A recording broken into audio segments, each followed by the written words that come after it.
was asked what he thought was the reason for race prejudice in the United States, and he answered, ignorance, greed, and a skillfully designed program of miseducation that goes right along with the American system of exploitation and oppression, and so it takes education to eliminate it, he said. He knew that truth, that facts are the solution. The truth that there is no God but Allah, who is compassionate and just, and appropriating facts in history. He believed our people, armed with these great truths, would rediscover their identity and thereby increase self-respect, self-love for our brothers and sisters, collective work and responsibility, and become more involved in the diaspora needs.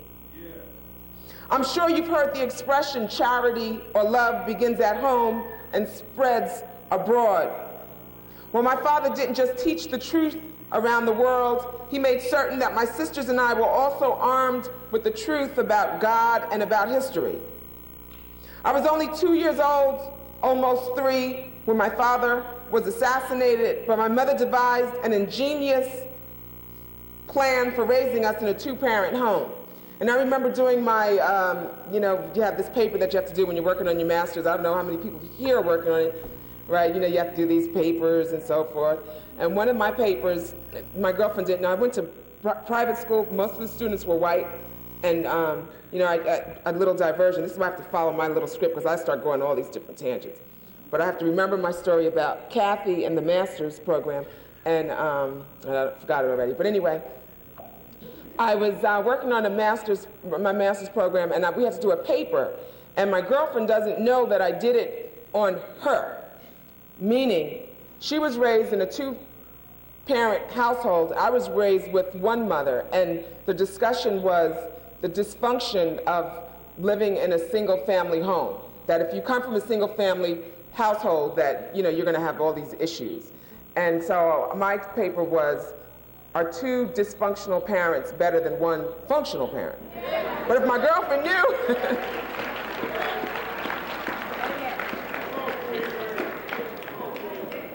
and so my mother, I didn't even know that I was raised in, that I was a part of this phenomenon. I had no idea because my mother made sure that she kept our father alive for us in our home. We had all these pictures of him. I remember his suits, his hats. When I looked at your shoes, I said, oh, he's wearing shoes like my father. Yeah, the wonderful, I forgot what you call them. What do you call them? I can't think of them. Okay, but anyway, she kept his suits there, his hats, his briefcases. She talked about him in the present tense, she talked about him in the present tense, and if we did something, she would say, Daddy wouldn't like that, or, she kept those stories about the oatmeal cookies and so forth, very, very alive in our home. And so consequently, his thirst for knowledge, educational achievements, and understanding regarding the paramount importance of education, among other things, of course, would nurture his family. We knew about his lifelong program of self-education. I'm grateful that both of my parents ensured the knowledge of truth and faith in God. My father said, and my mother thoroughly understood, it is the process of miseducation that inhibits the full potential of a nation. And my mother, carrying out my father's wishes, would make certain that we did not suffer the tragedy of narrow miseducation. Page 50. And I just have a couple of little selections, and I'm almost finished. Okay, then I'll take my time and stay here for a couple of hours.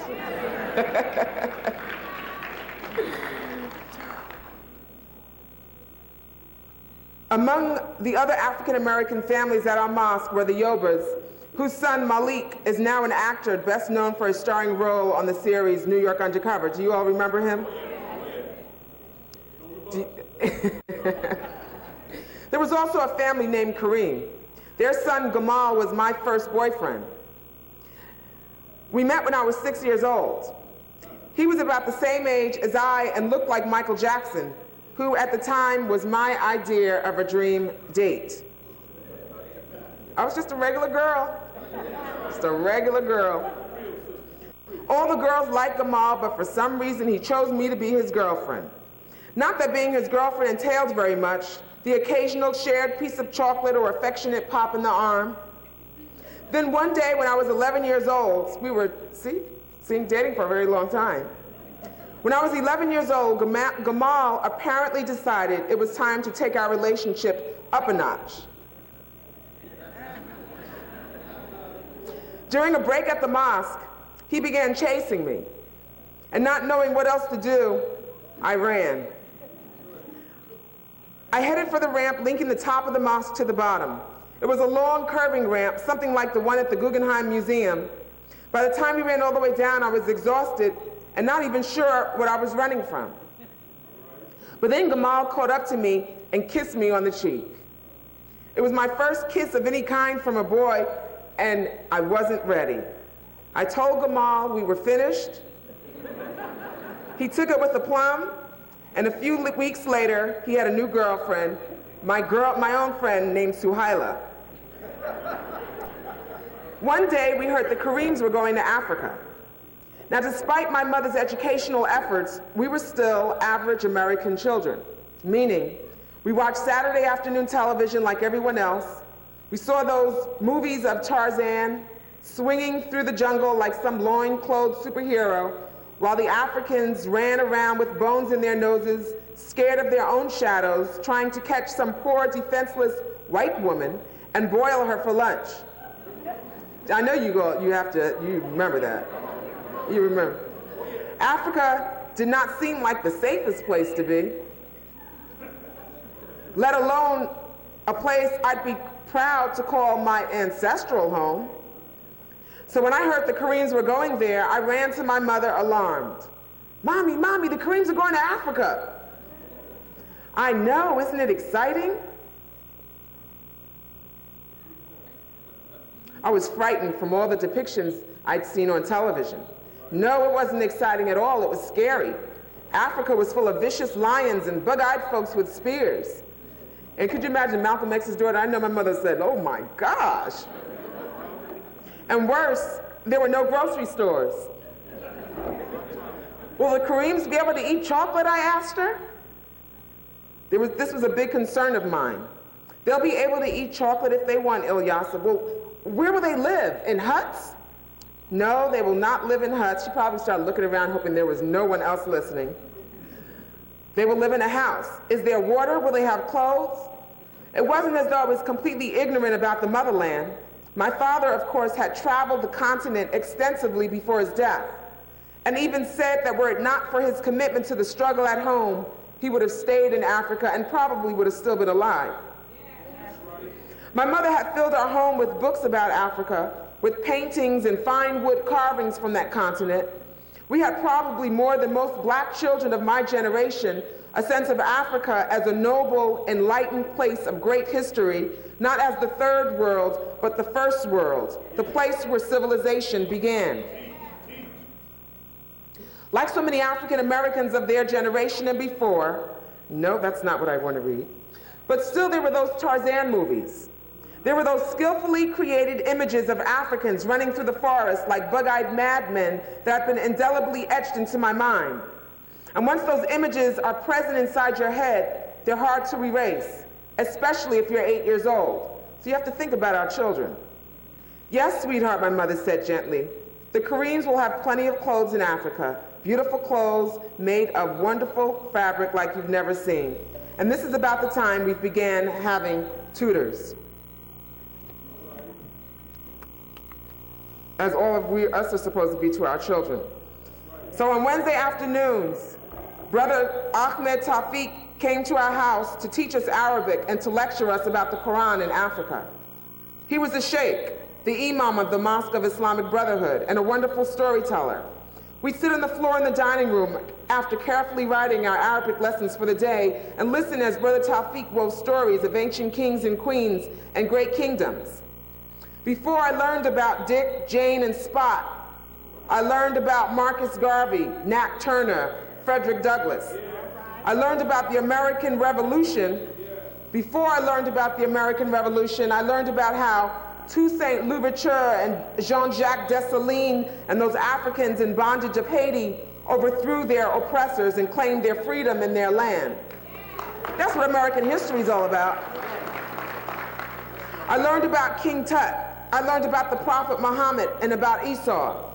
I learned about the true ethnicity of the great Egyptian pharaoh Djoser and the brilliant architect, astronomer, and physician Imhotep who built his tomb.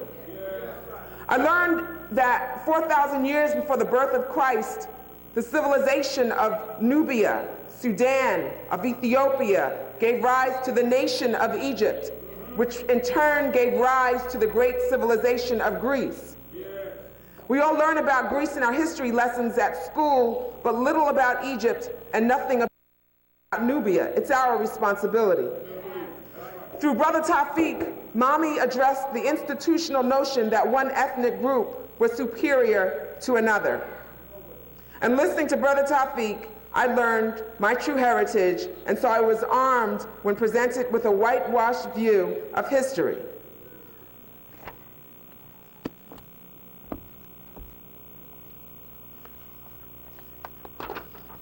Let me share a little incident with you.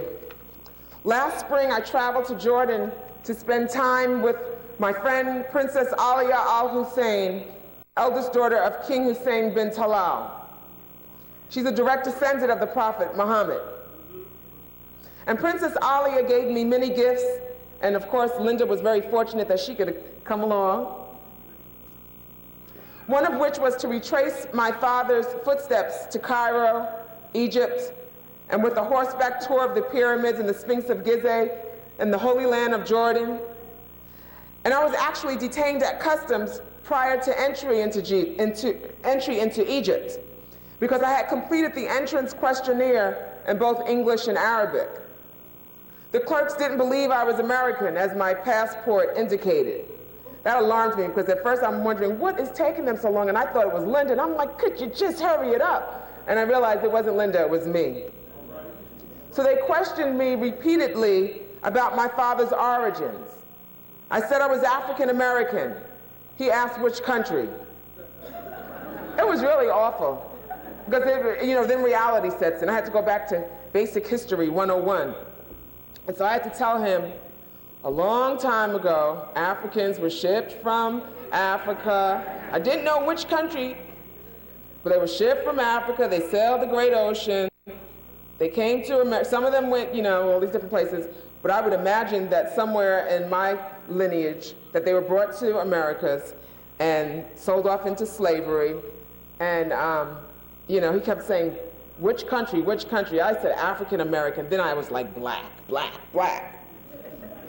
I didn't know which country. I honestly didn't know. And after a fairly long period of time, the emissary who had been assigned to me by Princess Alia, God bless her, came into the office to intervene on my behalf, and he told the clerk that my father was Malcolm X, and fortunately, he knew who Malcolm X was, and he went on to straighten things out and secure my entry. They know of El Hajj Malik El-Shabazz in Egypt. They have great photos of him in the big mosque there. And I was later told my father encountered the same when he traveled to Saudi Arabia when he was making Hajj, until a member of King Faisal's family secured his release. So I felt my father's spirit had to be with me. I'm not certain that was the result my mother anticipating by ensuring we knew history and could read and write Arabic, because if I couldn't write Arabic, I certainly would not have been detained. But she made certain our education was broad, diverse, and based in truth, just as my father would have wanted. And I believe that both of my parents, both El Hajj Malik El-Shabazz and Dr. Betty Shabazz, would want their 6 daughters to also plant the seeds of truth and self-empowerment wherever we go. I could not have been happier than when Brother Kareem said to me after the 40th memorial tribute, "You are just like your father. He would be proud of you and smile from ear to ear at your development." Thank you. That meant, it really, really meant so much. Few words have done. That's what he said, brother. Few words have done more to make my heart soar, and so in closing, I pose the question, what are we doing to honor Malcolm's life and legacy? What are we doing about the conditions that face us all? Do we care, or have we turned our backs?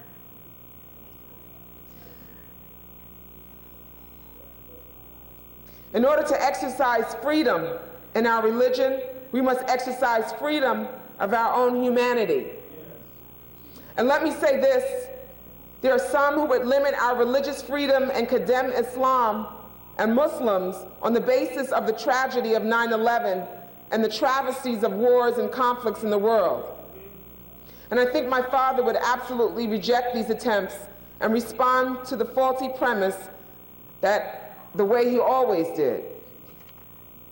Expose them for what they are and challenge all of us to think more clearly and let our actions always be based in truth. In other words, he'd point out, for example, the absurdity of condemning an entire religion and applauding the trampling of the human rights of its followers. In response to the zeal of a limited number of practitioners, it doesn't make sense. No more sense than to condemn all Christians and arbitrarily round up Baptists and detain them indefinitely because a few fundamentalists bomb abortion clinics and kill doctors who provide these kinds of services to women. Or to lock up all priests and condemn Catholicism because a number of clerks broke the laws of faith and of man. So I ask, what are we doing to honor the life and legacy of my father? What about so many of our young children who are still behind bars and the political prisoners, just dwindling away? And we're not doing anything. It's really very sad. I get letters from some of them. I feel so bad. You know, when I see pictures of them, you know, in the 60s, strong, fighting in the forefront of the struggle, and then they send me these letters, you know, and it's just sad because they've been in solitary confinement for years upon years upon years, and we're not doing anything about it. What about our people dying and suffering throughout the continent in Rwanda, in Ethiopia, in the Congo, in the Sudan, in South Africa, in Iraq, and Indonesia? AIDS, warring, the genocide of human beings. What are we doing? As I travel around the country lecturing to co-eds, whether in universities or lockup facilities, and as I talk with groups of young people who are members of various organizations designed to assist their passage into adolescence and adulthood, I too am certain to teach them about the importance of history, about truth, about facts and education, and today is no different. Today I stand with Brother Kareem, with Brother Tawakul. Do you know who that is? Okay. With Brother Shamsuddin. I stand with Imhotep, with Djoser, with Nzinga, Nefertiti, and Cleopatra. I stand with Kwame Nkrumah, Patrice Lumumba, Stephen Biko. I stand with Toussaint Louverture, with Jean-Jacques Dessalines, Frederick Douglass, W.B. Du Bois, Denmark Vesey, Nat Turner, David Walker. I stand with El-Hajj Malik El-Shabazz. I stand with all of you to urge and to insist upon dissemination of truth. We cannot participate in any kind of struggle to advance this nation and to improve the quality of life for all people unless we understand the truth, unless we know the truth. And as long as there are individuals who are detached from their own history and disconnected from their culture, we need to teach the truth. As long as there are individuals in 2005 who don't know that long before there was a United States of America, Africans founded thriving civilizations complete with cities, universities, and culture, we need to learn the truth. As long as there are individuals who don't know that long before there was a Harvard or a Yale, that there really was a University of Timbuktu and of Alexandria, where Africans educated citizens of the world, we need to understand the truth. And as long as there are individuals who think that Cleopatra looked like Elizabeth Taylor and Moses Charlton Heston, we're going to need Jesus. And of course, I cannot leave without assuring you that I couldn't do any of this without faith in the Most High, without the teachings of Islam passed on to me from my parents. And this is my last little excerpt. I knew that for the first time in her life, she would finally find peace. I knew she would be with the Creator and be with her husband, Malcolm X. I knew all that from the very first moment of the accident, and still my heart broke to lose her, to see her go. The following day, June 23rd, 1997, my mother made her transition. It was 32 years and 4 months after my father made his. After comforting one another, my sisters and I performed a janazah, a Muslim burial ritual. Sister Aisha Al-Adawiya from our mosque assisted us. She had been there with us from the early hours of the tragedy, praying over Mommy and humming recitations from the Quran, with a steadiness that came to seem like music, like a fragrant offering to my mother and a balm to my sisters and me. Following Sister Aisha's instructions, we gently dabbed Mommy with holy water, salts, and oils. We then wrapped her in white linen and silks, just as Daddy had been wrapped and prepared. When we finished, we tied a crisp, beautiful bow beneath Mommy's breasts, just as our Egyptian and Ethiopian and Sudanese ancestors had done thousands and thousands of years before. Mommy wanted to be buried on top of our father, and we planned to honor her request. That time of preparing Mommy's body was painful, but also healing for my sisters and me. It was like a sonnet we wrote to her, expressing our love and appreciation for all she had been to each of us. And the actions of my 5 proud, strong-willed, and yet vulnerable sisters that day, I saw their gentility, their love. I saw their respect and idolization for their mother, for Mommy. I saw myself. When we finished the burial ritual, Mommy looked like the beautiful queen she always was to all of us.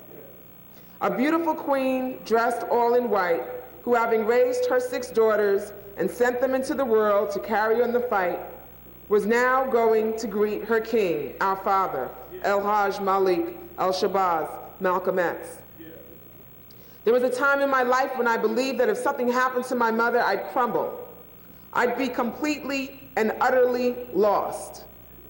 And not only would I be lost, but all the projects Mommy undertook, all the people she helped, and her continuing effort to advance my father's legacy, all this would also fall by the wayside, because who would genuinely help our people? Who could possibly step in Mommy's shoes? But if my mother taught me anything, it was perseverance, even in the face of adversity, even in the face of pain. I remember once asking her how she found the strength to carry on after her husband was taken. She said, "You know, sweetheart, life goes on. You can sit back and cry, but in the meantime, life goes on. Society has so many ills, and someone has to fix them. We each have a purpose and a mission in life, and our mission is not to sit back and feel sorry for ourselves." My mother's mission was to leave the world a better place than she found it, and she far surpassed that personal goal. Now it's your turn to carry on. The hundreds upon hundreds of young people she touched all over the world, a shared responsibility. We no longer have Betty Shabazz or Malcolm X physically, but we can carry those spirits in our hearts. None of us have to live a life of bitterness. None of us have to live a life of despair. Like my mother and father and all else pioneers, we all have the capacity to make the world a better place if we only stand up and demand that it be so. If we only challenge injustice and oppression in every shape and form, and not point the finger for someone else to do our job, but do it ourselves. A male student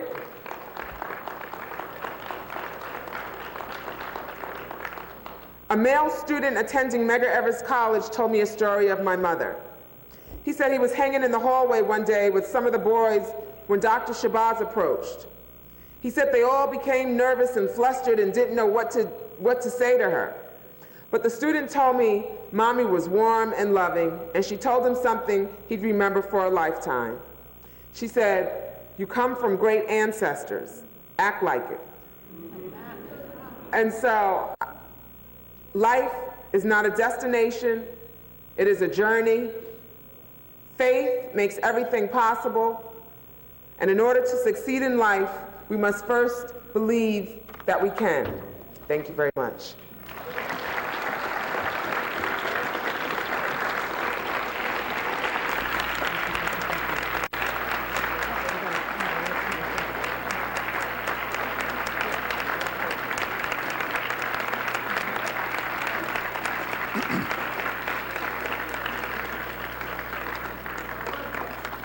Allahu Akbar.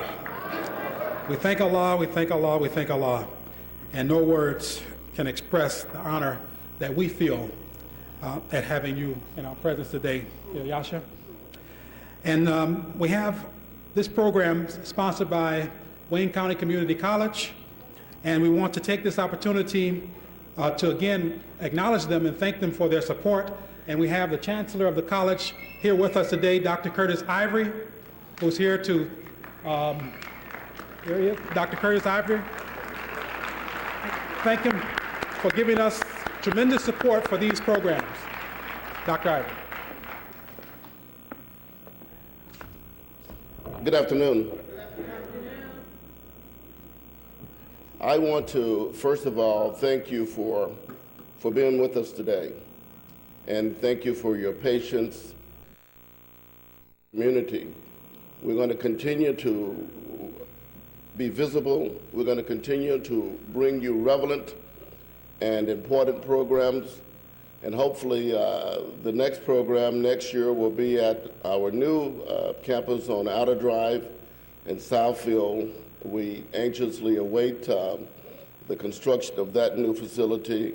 And maybe you would be among the people who would early on join us in opening that center. But again, thank you, and thank you for remembering that this is your college, this is your community and your program, and thank you for allowing us to be just a small part of it.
Train. I heard on the radio about the freedom train. I seen folks talking about the freedom train. Lord, I've been waiting on the freedom train. Down south in this young train, I see it's got a Jim Crow car set aside for me. I hope there ain't no Jim Crow on the freedom train. No backdoor entries on the freedom train. No signs for car on the freedom train. No white folks only on the freedom train. I'm gonna check up on this freedom train. Who's the engineer on the freedom train? Can a cold black man drive the freedom train? Or am I still a porter on the freedom train? Are there any battle boxes on the freedom train when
Bismillah ar-Rahman ar-Rahim.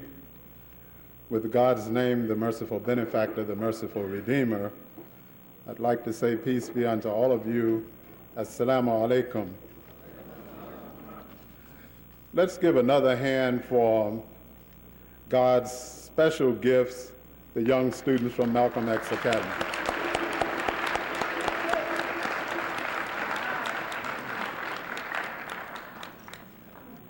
So, sisters and brothers, and that is all of you, I have the distinct honor and pleasure of introducing our next speaker for this afternoon. And I want to encourage all of us to please be patient. This kind of event doesn't happen very often. So let's be patient. We have two esteemed persons among us, and let's not rush them, and let's not rush ourselves. Imam Benjamin Kareem, very esteemed, very mild-mannered person, I had the pleasure of meeting in 1978.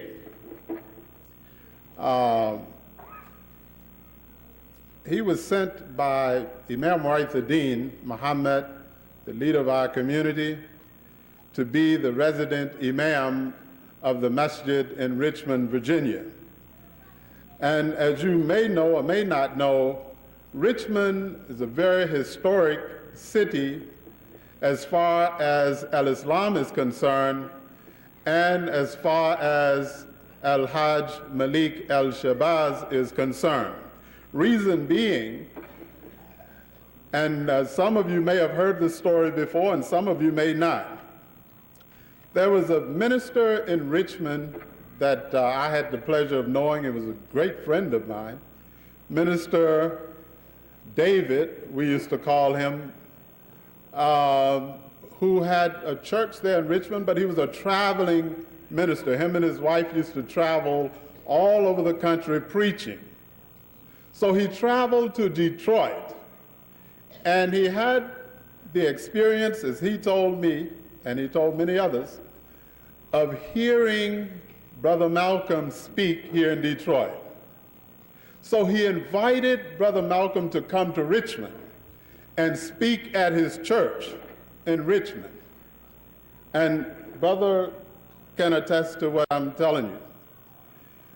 Brother Malcolm came to Richmond, spoke at Minister David's church that night, and Minister David asked his congregation, as he himself decided he was going to become Muslim that night, he asked the church, if you follow me, then convert to Islam. And the church, the whole church, am I right or wrong, brother? The whole church converted to Islam, and that became the first mosque in Richmond, Virginia. It was a church. And it became, under the Honorable Elijah Muhammad, it was mosque number 24. So Richmond has a rich history, and I recall when we heard, I was there in Petersburg, Virginia, and we heard that Imam Warithuddin was sending the brother who was the assistant to Malcolm to Richmond to be the imam of the masjid. We were extremely excited. And when we got to meet Imam Benjamin, he was everything that we'd heard about him. Very excellent person, and it was my pleasure to meet him then, and my pleasure to meet him again, because when I left Virginia and traveled here to Detroit, I didn't see him again except for on television documentaries. But when I saw the flyer and I heard that Imam Benjamin was coming to Detroit, I was extremely excited that I would get to see this brilliant brother and friend again. And it is my pleasure to introduce him to you this evening. But let me just say a couple of things about him, because we don't want to belabor the time. Imam Benjamin was a close associate and collaborator of Malcolm X, Al-Hajj Malik Al-Shabazz, from 1957 until his death. Brother Benjamin 2X, as he was known, was an assistant minister of Temple No. 7 in Harlem for 4 years. It was Imam Benjamin Karim who opened up for Brother Malcolm when he was assassinated in February 1965. He presently works at the Muslim Mission in Richmond, Virginia. And also, he has a book entitled Remembering Malcolm, the story of Malcolm X from inside the Muslim mosque by his assistant minister, Benjamin Karim. And it is my pleasure, dear sisters and brothers, to bring to the podium this evening our brother and friend, Imam Benjamin Karim.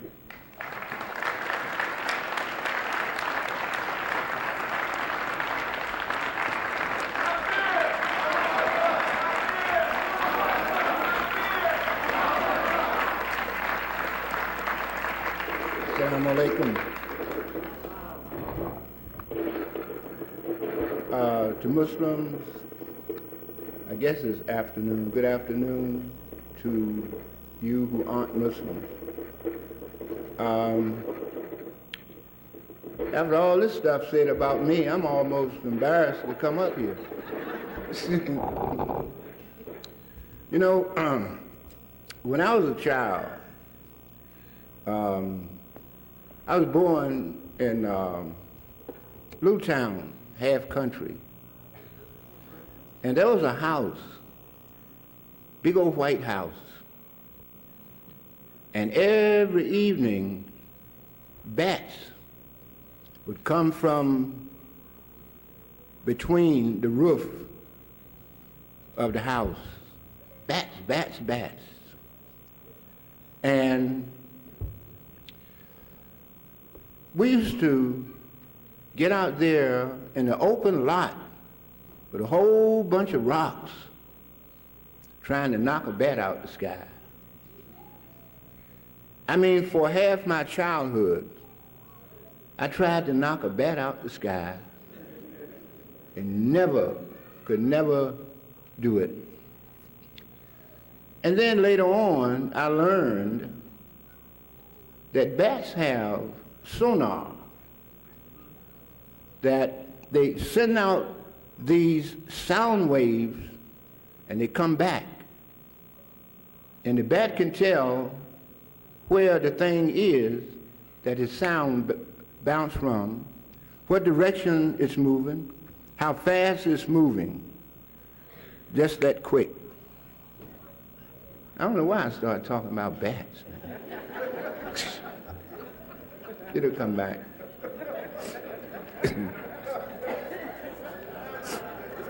You know.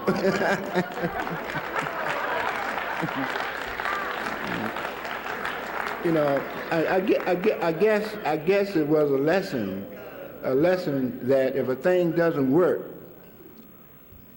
don't keep trying that way, try another way. I want to say a little something about Minister Malcolm. I knew him for 8 years, and I was his assistant for 7 years. I met him in 1957 behind the incident that took place in Harlem where the police officer had brutalized a brother by the name of Johnson and took him to the precinct. And no one that I knew anything about Malcolm X. And I was pretty hip in Harlem, didn't too much go down that I hadn't heard about. And none of us, until this happened. And Malcolm came with a few brothers to the police precinct. African Americans didn't go to a police precinct in Harlem and demand anything. And he did it. They said, we don't have anybody by that name here. So he went back to the masjid, or called temple then. And by the way, most of the masjids that set up here in this country were founded originally by Malcolm X. They were temples and then became masjids under Imam W.D. Muhammad.